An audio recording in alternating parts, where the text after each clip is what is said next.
আবু বকর রাদিয়াল্লাহু তাআলা আনহু 4টা বিয়ে করেছিলেন। বিষ্ণু ইসলামের স্ত্রীর নাম ছিল আয়েশা রাদিয়াল্লাহু তাআলা আনহা, আবু বকর রাদিয়াল্লাহু তাআলা আনহুর মেয়ে। আবু বকর রাদিয়াল্লাহু তাআলা আনহুর আরেক মেয়ের নাম হচ্ছে আসমা।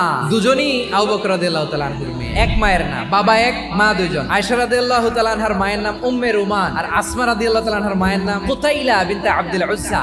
আসমা ইসলাম ধর্ম গ্রহণ করে মুসলিমা, কিন্তু তার মা কুতাইলা মুশরিকা। কুতাইলা কলিজার টুকরা সন্তান আসমারে দেখার জন্য কিছু উপহার নিয়ে বিশাল মরুপথ পাড়ি দিয়ে মক্কা থেকে মদিনায় যায়। সুবহানাল্লাহ বলে। এখন মা আসছে মেয়ের সাথে দেখা করতে, মেয়ে তো আর দেখা দেয় না। মেয়ে ভাবছে আমার মা তো মুশরিকা, অপবিত্রা, তার সাথে কি দেখা দেয়া যাবে? বিশ্বনবীর দরবারে চলে গেলেন, যে বললেন ইয়া রাসূলুল্লাহ হে ইয়া হাবিবাল্লাহ, আমার মা মক্কা থেকে আমার সাথে দেখা করতে এসেছে গো নবী। বিশ্বনবী বললেন হ্যাঁ অবশ্যই, আগে যেমনি ভালো আচরণ করছো আসমা, এখন ওইরকমই করো, পারলে আরো বাড়াই করো। তাহলে আমার যে হিন্দু ভাইরা, আপনার আম্মা আব্বা এখনো মুসলমান হয় নাই, তাদের জন্য দোয়া করেন, আল্লাহ যেন তাদেরকেও ঈমানের দৌলত দান করে।